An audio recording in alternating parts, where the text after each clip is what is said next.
মনে হয় একটা দেহ, একটা বডি চোরাবালিতে ঢুকে গেছে। চোরাবালি বোঝেন?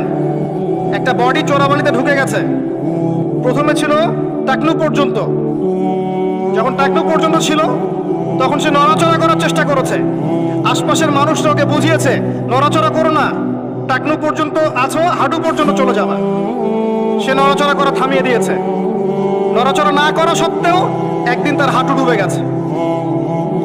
হাঁটু ডুবে যাওয়ার পর আশপাশের মানুষ আবার বুঝিয়েছে খবরটা নড়াচড়া করো না, যদি আর নড়াচড়া করো তোমার উরু পর্যন্ত ডুবে যাবে।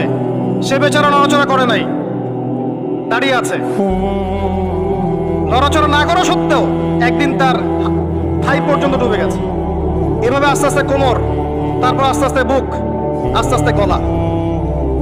আমার কাছে এখন মনে হয় যে গলাটুকু যে বাকি আছে এইটুকু খুব কষ্ট করে উঠতে চেষ্টা করছে। কিছু মানুষ এই গলা সহ বডিটাকে বের করার চেষ্টা করছে, আর আশপাশের ওই মানুষগুলো এখনো বলে যাচ্ছে নড়াচড়া করো না, নড়াচড়া করো না, নড়াচড়া করলে তোমার এই গলাটুকু ডুবে যাবে। এই গলাটুকু একদিন ডুবে যাবে, এমনিতেই ডুবে যাবে। যদি সে প্রথম অবস্থায় নড়াচড়া করত আর আশপাশের মানুষগুলো সবাই মিলে তাকে হেল্প করত, আজকে এই বডিটা স্বাধীনভাবে ঘুরতে পারতো ইনশাআল্লাহ।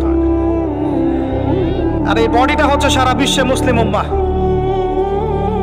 এই বডিটা হচ্ছে সারা বিশ্বে মুসলিম উম্মাহ।